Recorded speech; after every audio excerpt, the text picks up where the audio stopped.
to have a patient in a public hospital in Europe costs somewhere between 2 and 2,500 euros a day, roughly speaking.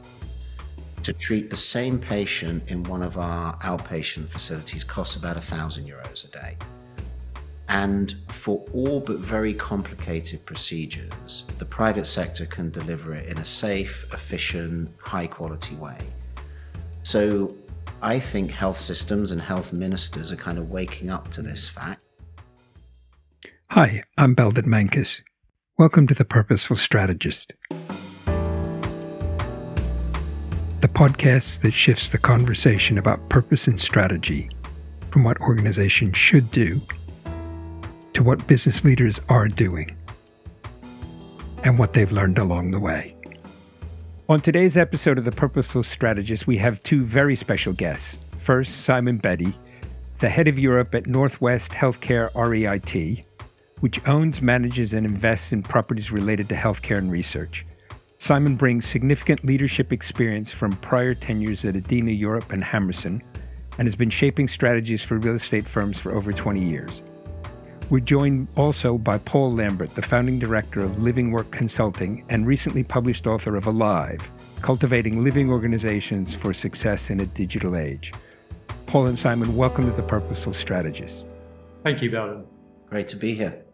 So I understand the two of you have worked together on a number of different things over the years. So I'd be interested in starting just with how you got to know each other and what you've been doing together. Yes, so Paul and I have worked together across several sectors. Firstly, in retail property when I was at Hammerson, then in hospitality at Adena, and now more recently in the healthcare space. But really since the introduction of the internet and the growth in technology, the role of real estate has been changing. Consequently, the way real estate managers have been running their portfolios have had to go through very significant and deep and meaningful changes. And Paul has been helpful in ensuring that the organization is aligned, is organized in a way to facilitate high performance in that changing environment. Yeah, and Belden, I'd just also add to that. It's been great working with Simon with a real strategic mind. I think a bit like you, Belden, I love to kind of see strategies come alive. And I see my role with Simon is about turning strategy into capabilities for the future.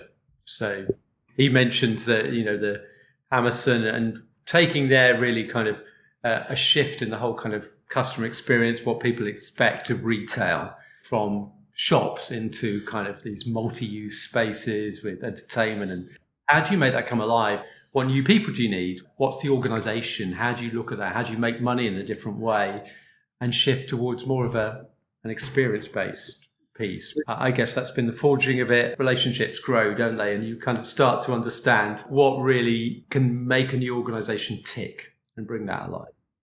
So Simon, just to kind of start off with a question, and I know based on previous conversation we've had that it's something that's on your mind. How would you describe Northwest Healthcare's REITs? How would you describe its purpose? And how's this realized? Yes, so Northwest Healthcare is a global REIT headquartered in Toronto. And we have three operating businesses: Americas, Europe, and Australia and New Zealand. I run the European business.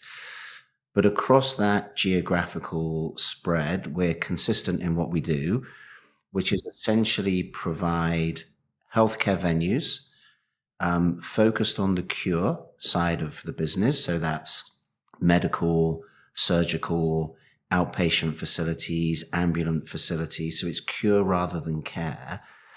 And we provide facilities for patients to be treated in a community setting, delivering high quality patient pathways and high quality cure outcomes in facilities that also provide best value for money for the taxpayer. So ultimately, we're providing venues where elective surgeries can take place, or elective treatments. So these tend to be, the non-critical, non-accident and emergency, non-maternity type disciplines that probably belong in a publicly owned setting. And we see our role really in making the population healthier and fitter and better able to access healthcare in a way that provides best value for all the stakeholders, including the taxpayer, the practitioner, and the patient. And we've done that very successfully over the last 15 years in a global context, and we're very proud of what we've achieved in that space. And it seems to me real estate, by its very nature, and maybe healthcare real estate even more so, is really capital intensive. And this, I guess, is sort of a question for the two of you. How do you keep the human dimension from being overshadowed by the financial or structural constraints? Yeah, you're right. Real estate is very capital intensive and has become more capital intensive over the last decade as the growth in online technologies and other forms of online services have really challenged the orthodoxy whereby real estate had a monopoly on all types of human interaction. You know, if you wanted to buy a product, you had to go to the shop. If you wanted to go to work, you had to go to an office. If you wanted to get well, you had to go to a surgery. And as online solutions have grown, real estate more generally has had to compete for share of mind, share of heart, share of wallet in a way that it didn't have to do previously. And that has increased the burden in terms of capital expenditure and operational expenditure. And back to the point when we were introducing ourselves and our relationship with each other, it has changed the nature of capabilities and skills and strategies that one needs to succeed in this environment. So the industry is capital intensive. Suddenly there is a new digital channel that offers our shoppers and our residents and our patients another alternative. And we have to build, internal capability, experience-led operations in order to ensure that our physical assets remain very relevant and very viable in an increasingly online marketplace. The question about the kind of human element of it, and, we were talking about why I wrote the book Alive, it was increasingly about experiences. Simon's talked about, the retail experience is interesting, somewhere like King's Cross, and you've got the restaurants and the commercial space, etc. You go to a hospital or you go in a healthcare setting, and people want to go to places which are centered around the patient.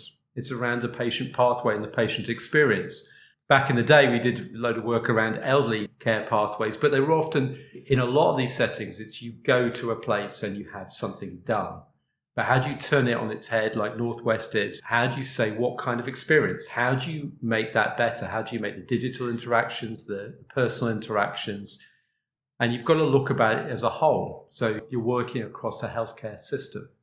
In a lot of those places, you might touch 2 or 3 different organizations. And how do you make that seamless experience? Because it's faster, but it's more effective. And it's a better experience for the patient, which leads to better outcomes. So I think it's how you bring the customer client experience to life. Can you give us a couple examples of what might be different if I went into a hospital, a healthcare facility that was owned by Northwest Healthcare? What might be different that I would notice that I'd go, this is really great? What are a couple specifics? So the first thing is you would probably notice, or if you didn't notice subconsciously, it would connect with you in some way, that our properties are always maintained to what we consider to be gold standard. So they're freshly painted every 6 to 12 months. We have contracts whereby, the grass is cut, the flowers are kept looking nice, the car park is clean. So the first thing is you would walk into an environment and you think, this is a bit nicer than I was expecting, kind of European piece of social infrastructure. So there is a focus on building quality and building standards that is often missing in other subcategories of the healthcare space. In many of our instances, you would start your journey in a digital way. So you might be engaging with your practitioner or the administrator on WhatsApp.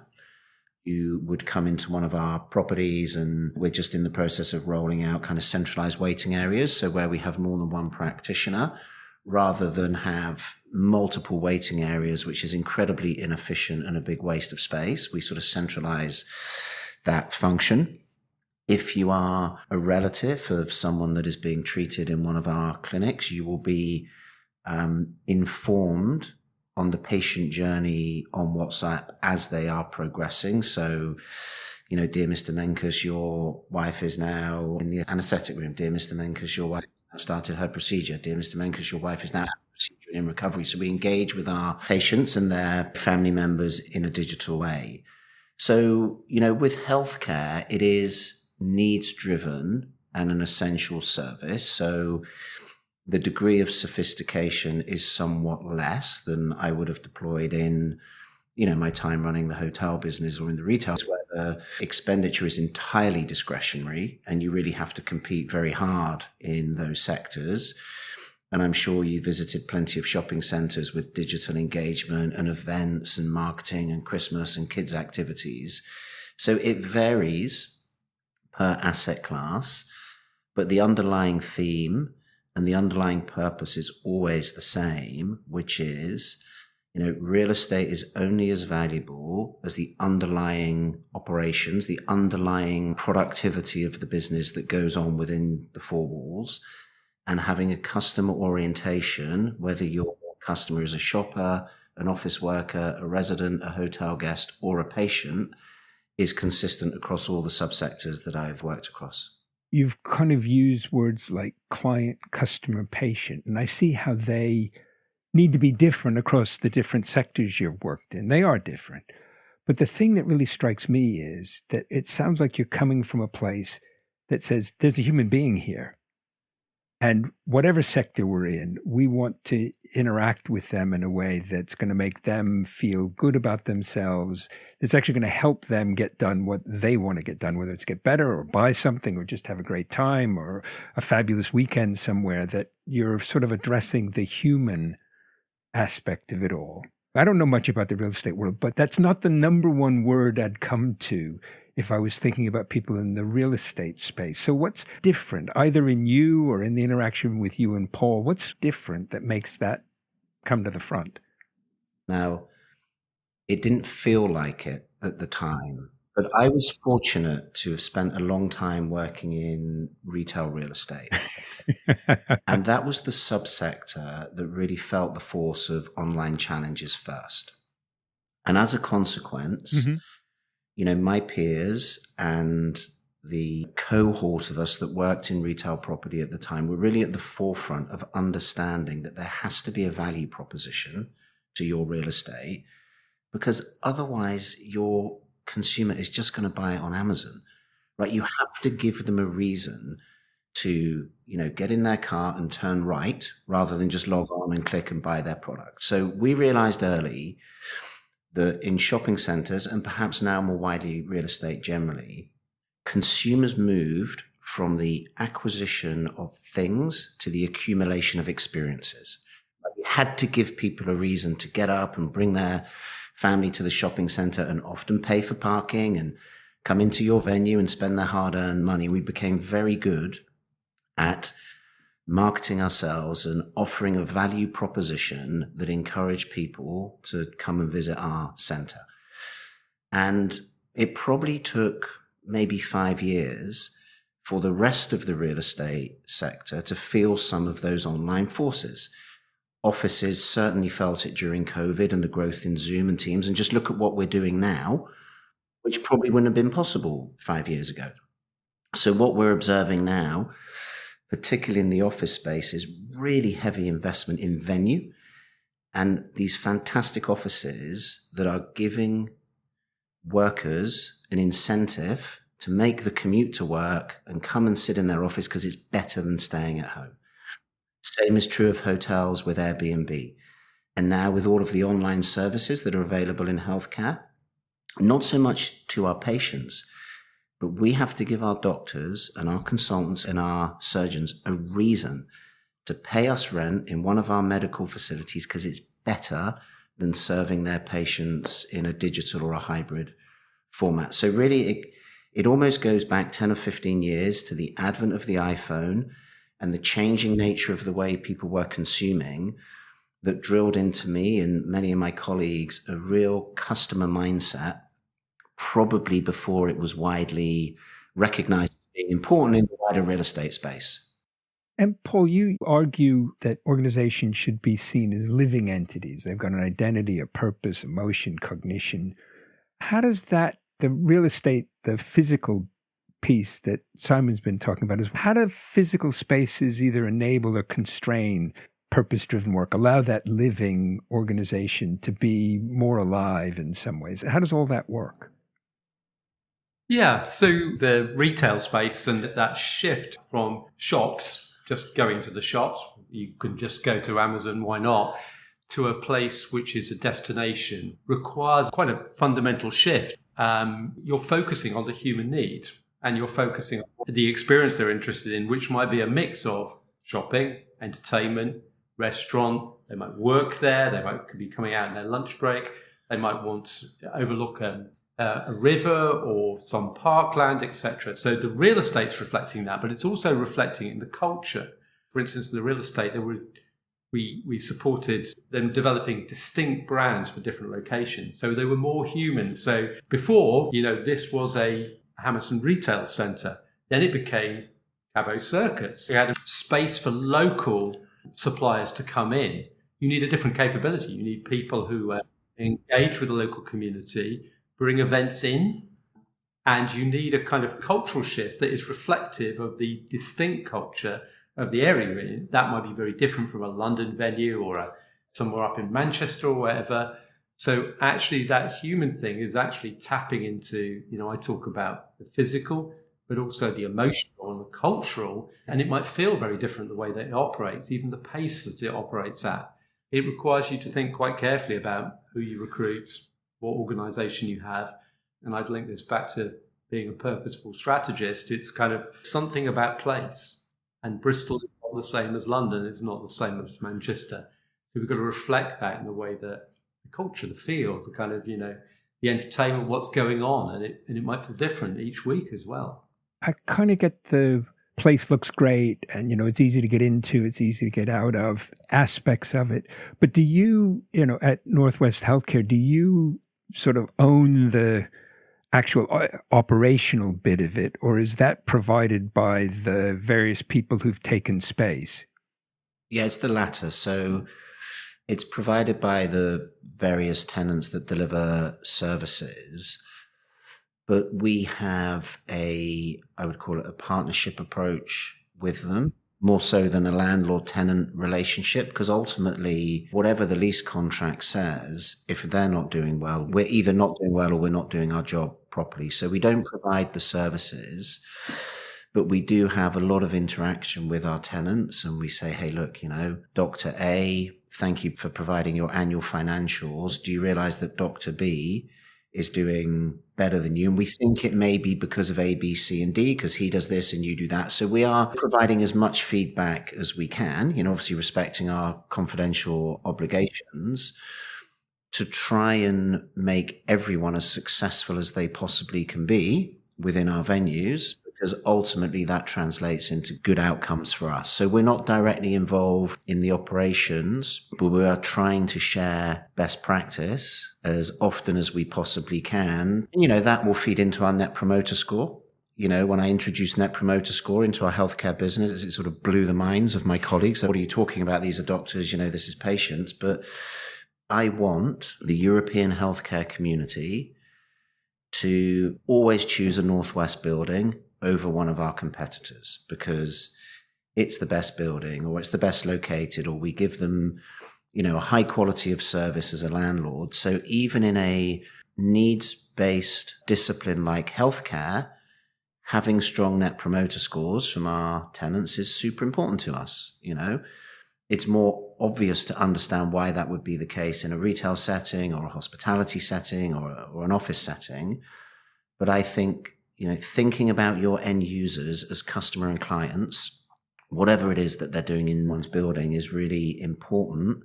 And it will become the new paradigm for real estate operators. And sort of moving a little bit from the topic of purpose to strategy, where do you think strategy gets overly complicated? And how does the concept of living systems sort of help in that. And it'd be interesting to hear both your perspectives on that. Sort of Paul, somebody who's promoting the idea and helping people kind of see how it works in their own organization. Then Simon, how's all that affected what you do? One of the things about a living system is I compare it to a body, and in a body you get lots of feedback from your environment. It's hot, it's cold, taste, smell, but also the feel of an environment, the culture of an environment. So if you want to make that kind of business, then you've got to engage your people and your clients in that. This is not a top-down strategy that will make your Bristol venue very different from your London. They've got to know the people, even down to kind of basic friendship and hospitality in it. But I think also that allowing people autonomy in living systems. If you think about the body, it's around cells and developing locally. We have 12 different interconnecting systems in the body, from our skeletal system to our muscular system, etc. If organizations have got that kind of threads through it, where you can get people from the front line feeding back into the service we offer, great. If you can get people innovating where they are, and that requires you to organize differently, often give more autonomy to your local management, involve your clients and your customers in some of that. So part of some of the way that a lot of those things were organized actually involves some of the clients actually being on committees or groups with new ideas. So I think there's a level of engagement in a living, if we see something as a living system, a human system, that there isn't when it's just processes, systems, structures. In terms of how that translates into strategy for us, so we think deeply around medium-term trends, and we try to project how users are going to use our real estate. Now, of course, in my current role, that's related to healthcare. So we think about healthcare systems, we think about pressure on public finances, and we think about what is the healthcare delivery model of the future. And we try to provide the real estate solutions to serve those needs. So one example, across Europe at the moment, about 90% of healthcare is delivered in a hospital setting. And there is an unquestionable policy move at the national level to drive more and more healthcare delivery into community settings. So if that succeeds, and the 90% of healthcare that's delivered currently in a hospital setting goes to 80%, it doubles the amount of floor space required for community healthcare facilities. So we look at that and we think, okay, well, that's a pretty powerful theme. We have track record and capability around creating and managing, community healthcare facilities. We know government finances are under pressure. We know there's risk of infection if people are in hospitals, and we know that really public hospitals should be reserved for those individuals and those treatments that really belong in the public space. So over a medium-term horizon, we see various growth drivers, and we try to align our business and we try to deploy our capital in areas and in ways that we think are going to benefit from these trends. And then what we've spent a bit of the call talking about is, once we've done that, we deploy the operating platform to bring our skills and expertise to make the venues as wonderful and as desirable and as valuable as they can be. And that's how we generate returns over the medium term. But in terms of our strategy, we're always trying to think about, what is the delivery model of the future? And how can we curate real estate solutions that are going to benefit from these big secular trends? So picking up that idea and sort of looking 5 years ahead, what would lead you 5 years from now to say, yeah, we got this next chapter right? We sort of responded, we took the whole level of play up, we got to where we want to. What would that look like? We're kind of on that journey already. So the strategy that we've just talked about is probably 18 months to 24 months into its delivery. We're already seeing the benefits of that through, higher leasing numbers, better leasing spreads, higher occupancy, rental growth. So they're the kind of key real estate outputs that we look for. And those outputs are only achievable if the strategy that we've just talked about is working and delivering results. Because now, in a digitally enabled world, you get feedback straight away. If something isn't working, you get immediate feedback. People stop using it, people stop engaging with it, they find another channel, they find another solution.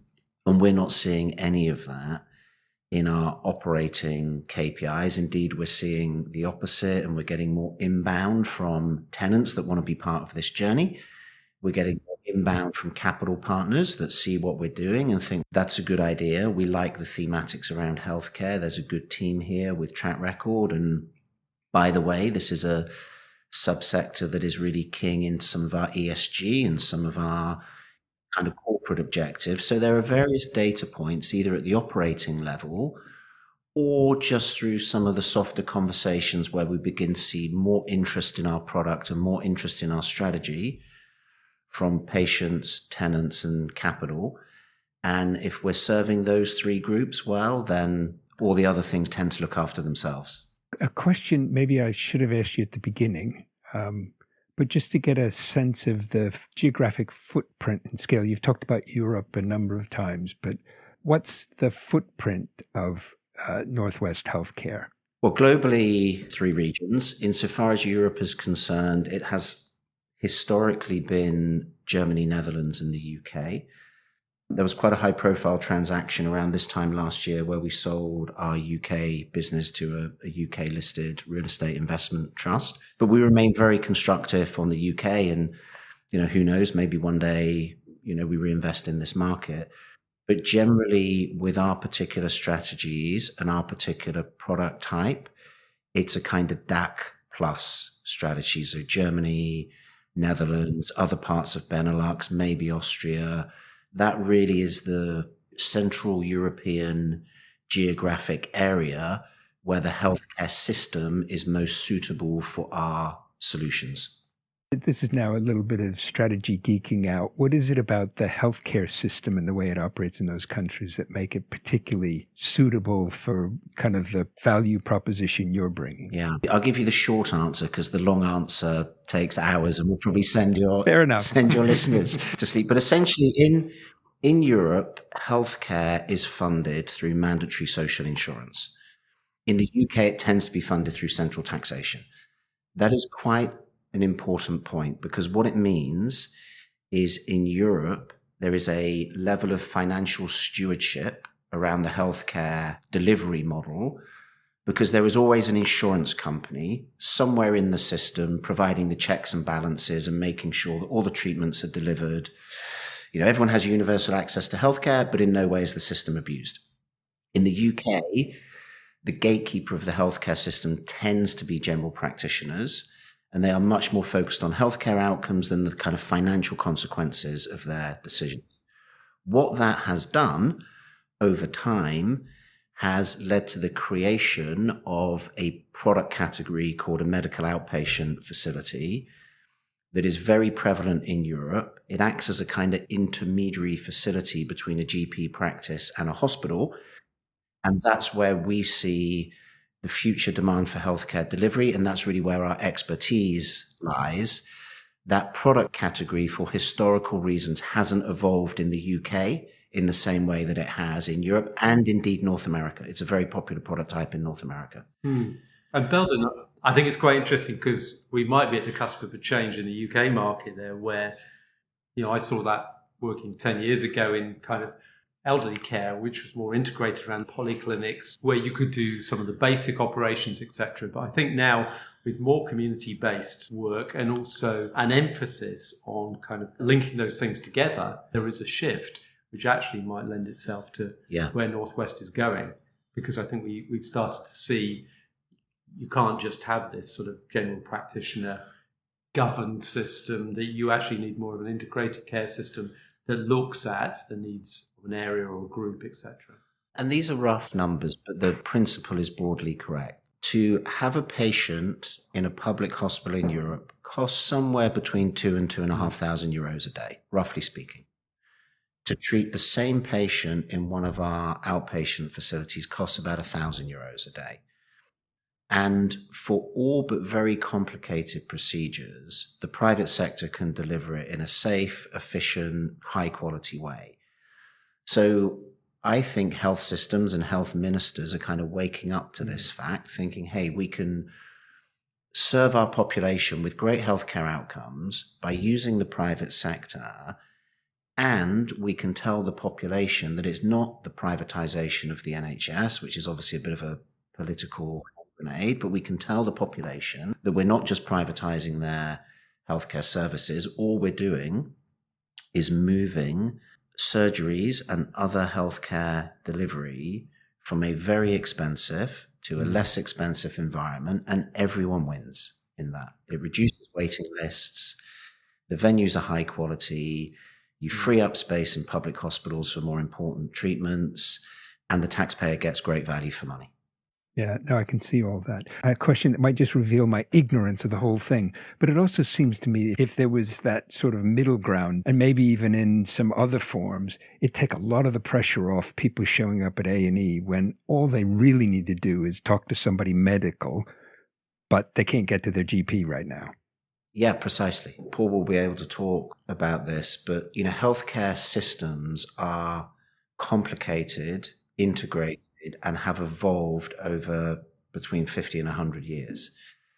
And it is probably true to say the European systems, particularly the Dutch healthcare system is very impressive and very evolved, are superior to the UK system in terms of the value for money and the healthcare outcomes. It is not easy to unravel the NHS or whatever sub-market of the NHS that you want to choose and say, actually, I know we set it up, 50 years ago like this, but wouldn't it be better if it was like that? And I'll just wave my magic wand and, we've got a new structure. So even though the destination is probably relatively easy to define, and I suspect there's a lot of alignment on what is the destination, the route to get there is fiendishly complicated. The conversation we've had so far, for me, has been really fascinating, but it's also sort of been at a slightly abstract level.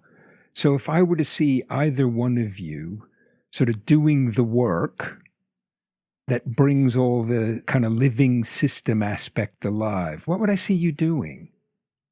I can give an example. It isn't from the Northwest example, but it is certainly of a healthcare system. That shift community-based, the elderly care pathway across an English county.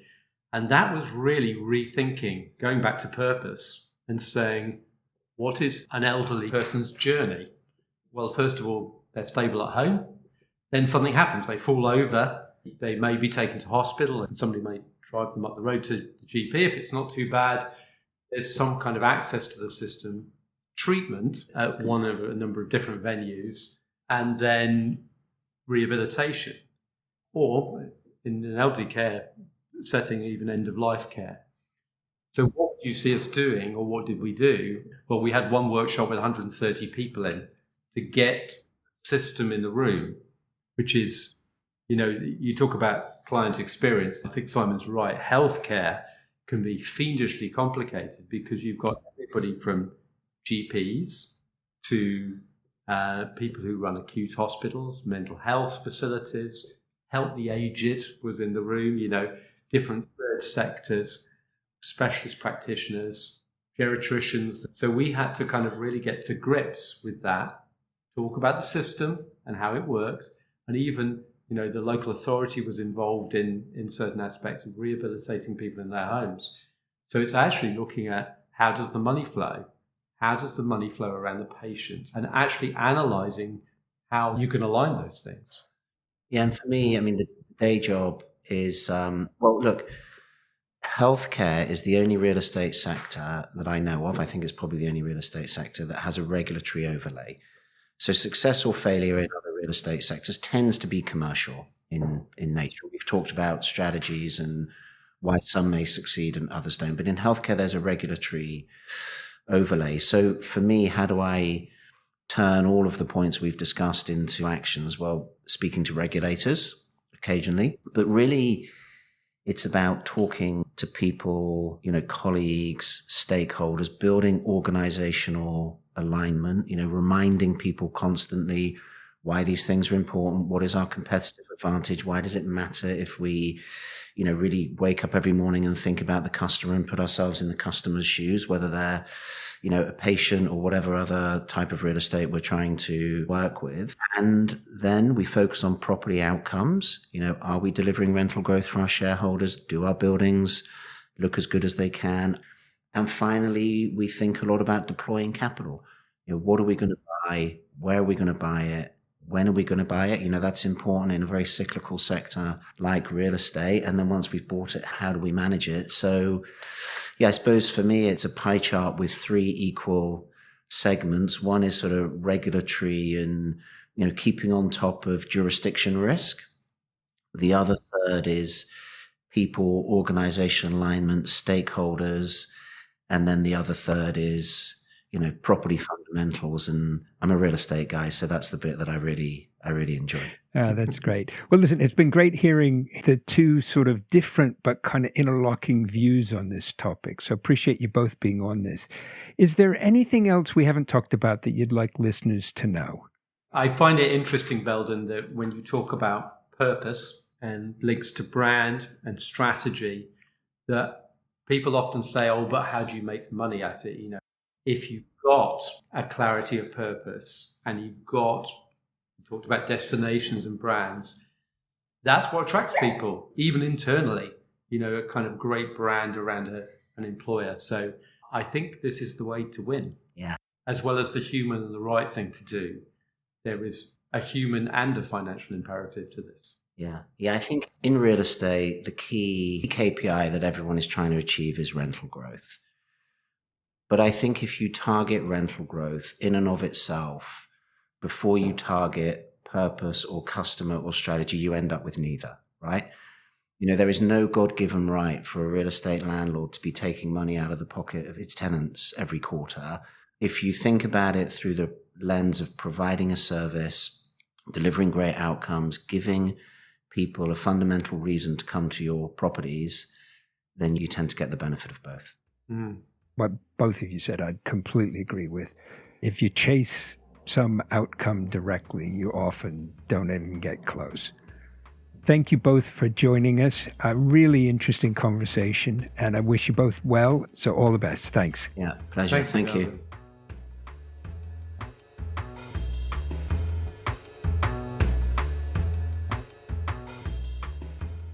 Thank you for joining us for this episode of The Purposeful Strategist. In addition to being available on our website, you can find us on Apple Podcasts, Spotify, and Google Podcasts. If you enjoyed this episode, please do follow us and leave us a 5-star review. It helps others find the podcast. Thanks again, and join us soon for the next episode of The Purposeful Strategist.